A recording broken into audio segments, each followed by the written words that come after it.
What's up everyone and welcome back to the comms channel. This video will go over the basic setup process of the new solar enclosure from RAK Wireless, and since this is geared towards potential new users, we'll also go over the flashing process and Meshtastic basics so you can find everything you need to get up and running in one video. I previously mentioned that this video would cover both basic and advanced, but I have some stuff still in the works for the advanced video, and I know many of you have either already gotten your solar enclosures or will have them soon and don't want to leave y'all hanging, so let's dive right in.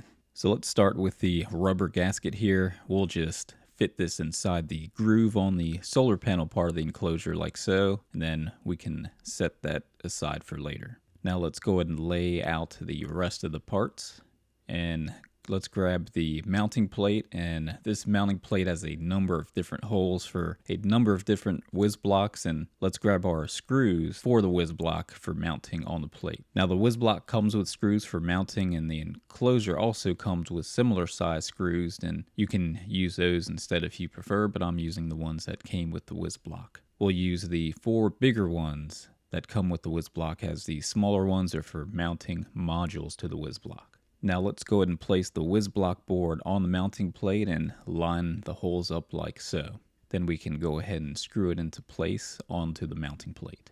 Now that we have the WisBlock mounted to the plate, we can go ahead and flash the Meshtastic firmware onto it. The device will be powered on at this point, so it's important that we attach the antennas to the board before doing this so we prevent burning up the radio.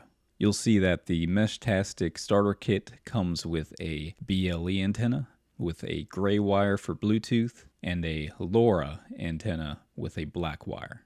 The radio will have an antenna port labeled LoRa, so let's go ahead and pop the LoRa antenna into place on this antenna port. Then we can go ahead and do the same with the BLE antenna.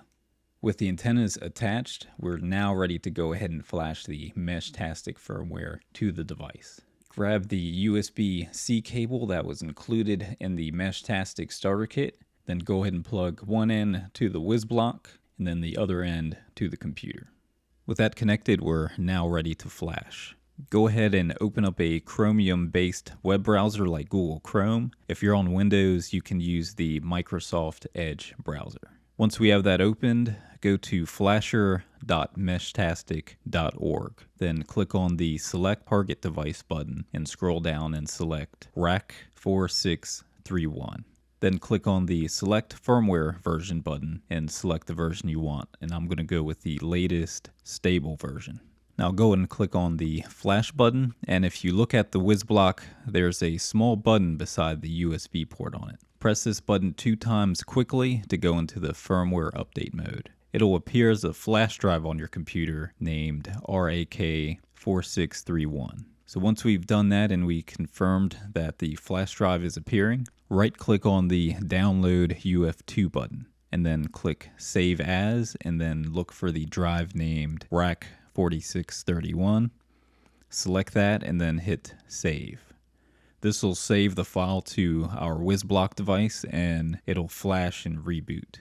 Once that's rebooted, we can now connect our phone to it via Bluetooth and configure it using the Meshtastic app.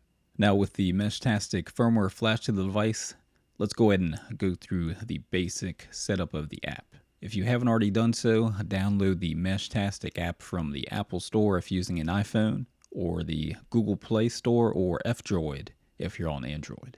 Now if you're not a tinkerer and just want to put up the device and use it with minimal intervention, you may want to consider disabling app updates.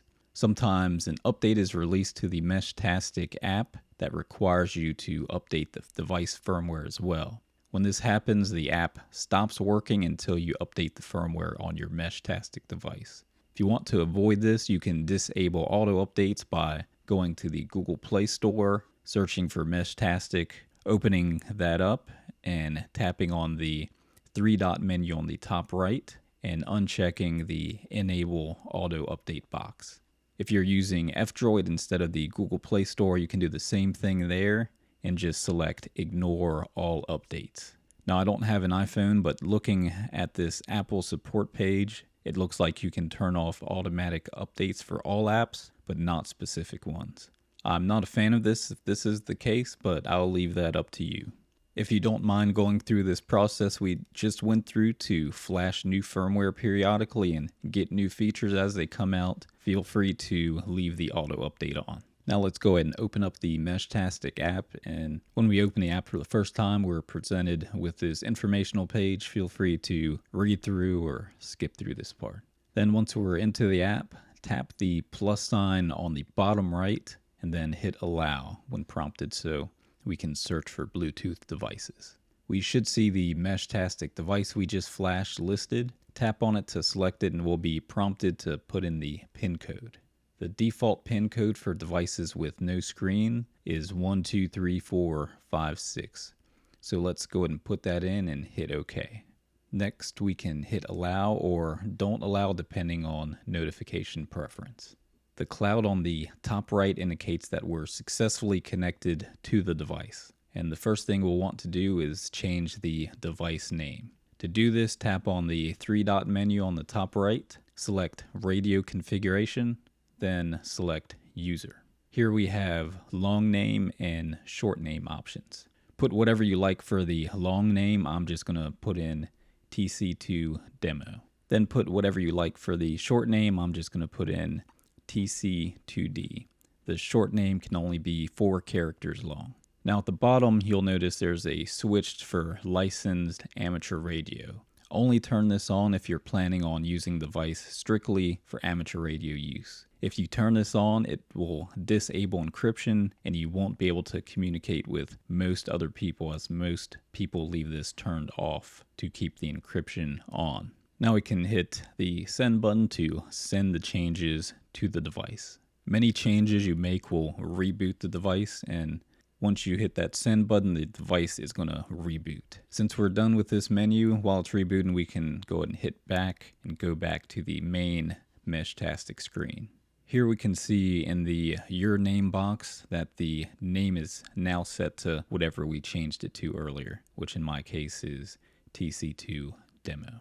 The next thing we need to do is set the region, which is this option to the right of the Your Name box. So tap on region and select your region, which I'm in the US, so I'm going to select that. This change will also reboot the device, and you'll notice the cloud on the top right here will have a cross through it. This means we're not connected to the device, and that's because it's rebooting. Once it's done rebooting, it'll connect back and it'll return back to that cloud with the check mark indicating that we're connected. Now your device has the minimum required settings to be able to communicate with others. There's of course a ton of other settings you can change to fit your needs, but that's beyond the scope of this video. Now, a lot of info is covered in our Getting Started with Meshtastic and Advanced Meshtastic series, which I'll include links to in the video description below if you would like to dig in more. For now though, we have our device flashed and we've confirmed that we're able to connect and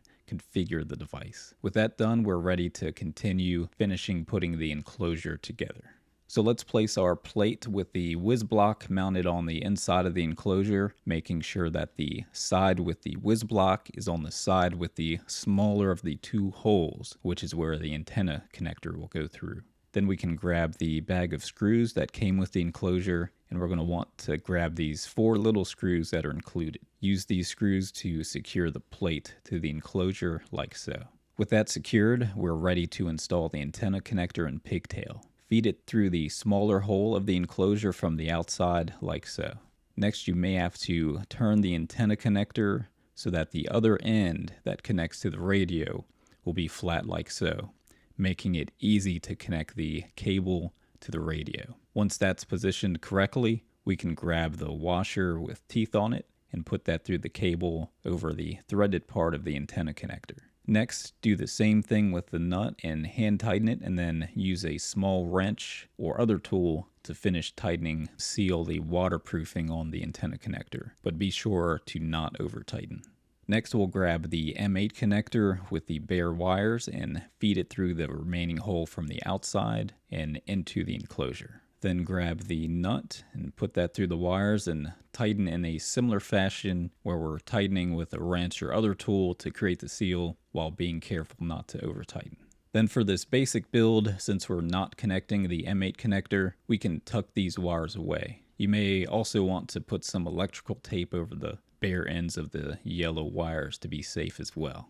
Next, we'll figure out the battery placement. I just got one of these 3000 milliamp hour batteries in, and the wires are a bit shorter and rigid than I anticipated, but you can fit it flush against the mounting plate at an angle like so and be able to reach the battery connector, or flip it over and have it vertical depending on your preference. Don't plug the battery in just yet since we don't have an antenna connected. We just want to make sure that we can reach the battery connector on the WisBlock. Also, be sure that the red positive wire of the battery goes into the positive side of the battery connector, which is the side that has the plus sign. This is especially important if you're using a different battery than I'm using. You can fry your board if you mix these up. Once we've confirmed where to place the battery, secure it into place with quality two-sided tape or something similar. I'm using this in another project, so I won't show that here. Next, we can grab the box containing the mounting kit. I'm mounting to a pole, so I got the pole mounting kit, but there's also another mount for mounting to a flat surface like a wall, for example. The pole mounting kit will have 2 hose clamps, screws, and 2 plastic pieces that mount to the enclosure. Attach the plastic pieces to the enclosure like so, and then secure them with the included screws. Now, my only gripe with this mounting kit is the included hose clamps. They're a bit limited in how much they can tighten, so you're limited to using a larger pole size of their recommended 60 to 85 millimeter. If you're using a pole that size, you're good to go. If you're using a smaller diameter pole like I am, you can find different hose clamps that'll work at your local hardware store. The plastic pieces we attach to the enclosure will fit over the hose clamps like so, and then we'll tighten them up on the pole outside. With that on, we can go ahead and mount the antenna to the pole using the included hardware like you see here. And once that's secured to the pole, we can attach the antenna cable and run the cable down the pole.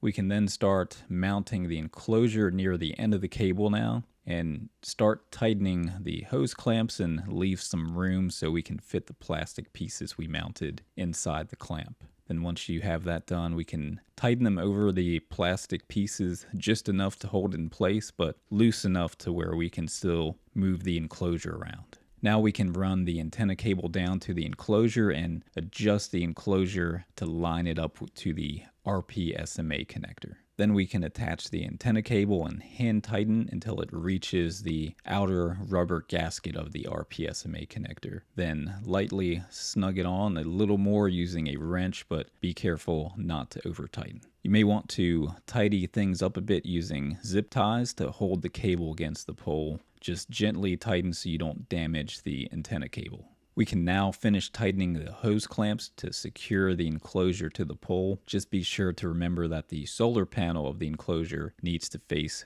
towards the sun, which would mean it would need to face south here in the northern hemisphere. We're now ready to attach the antenna to our WisBlock radio. Disconnect the small lower antenna we connected earlier and connect the RP SMA pigtail on the same lower port. And with that connected, we can go ahead and hook up our battery by connecting it to the battery port on the WisBlock. But remember to be sure that the red wire is going to the side of the battery port with the plus sign. With the battery connected, we can go ahead and plug in the solar panel into the solar port, also matching the red positive wire to the plus sign side of the solar port. After connecting that, go ahead and place it onto the top of the enclosure. Next, we'll need these 6 screws that came with the enclosure to secure the solar panel and create the waterproof seal.